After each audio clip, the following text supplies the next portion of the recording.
Didn't find yesterday's free response too overwhelming. Part A of this one is just having you read the probability distribution. So again, please pull up and look at the scoring rubric and how they figured out the answer for this point. It should make some logical sense to you. This next one here, what is the expected number of no-show flights?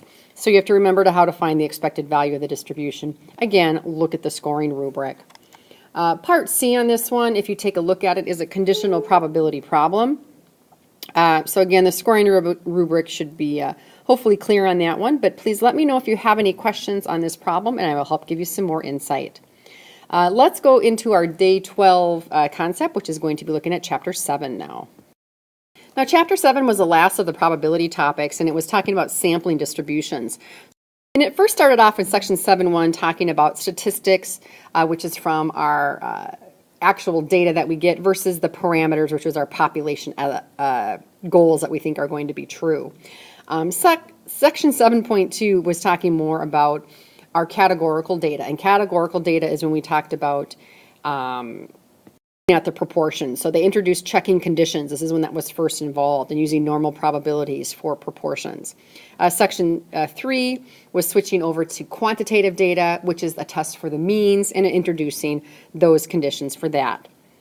So really, chapter 7 was almost a precursor to get us ready and energized for topic 4, which is we're going to start tomorrow with inference.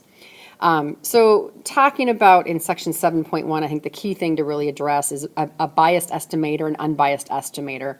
Remember looking at the definition of this, if it's an unbiased estimator, if you take many, many samples and you compute, for example, either the mean of that sample or the median of that sample or the variance of that sample, whatever statistic you're choosing, if you take the mean of all of your samples of that statistic, the average of that statistic should be close to the true population parameter. That means it's an unbiased estimator. If it's not close to it, it's biased. The variability of a statistic is very much about the spread. So the larger the spread number, the larger the standard deviation, the more variable your data is. 4.7.2 was more about the categorical data, therefore talking about proportions and the sampling distribution of proportions. Knowing how to compute the mean of that.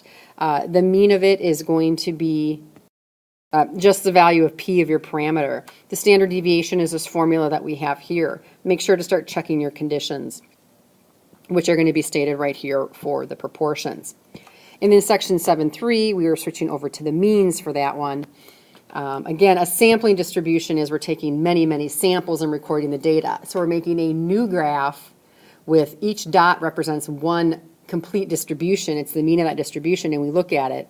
For the means, remember the mean of that is going to be the value of mu. The standard deviation is sigma over the square root of n. And again, checking our conditions for that. Going to lead us to your multiple choice questions for chapter 7, and then one free response. Again, this is a review question related to chapters 5 and 6 as you take a look at it. This particular free response is from 2004, and it's question 3, and there's 4 parts to this one. So this is a really good free response. Again, try to do this without using your notes. See how well you can do.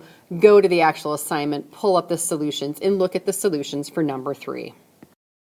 Good luck on your third day of reviewing topic 3 of probability.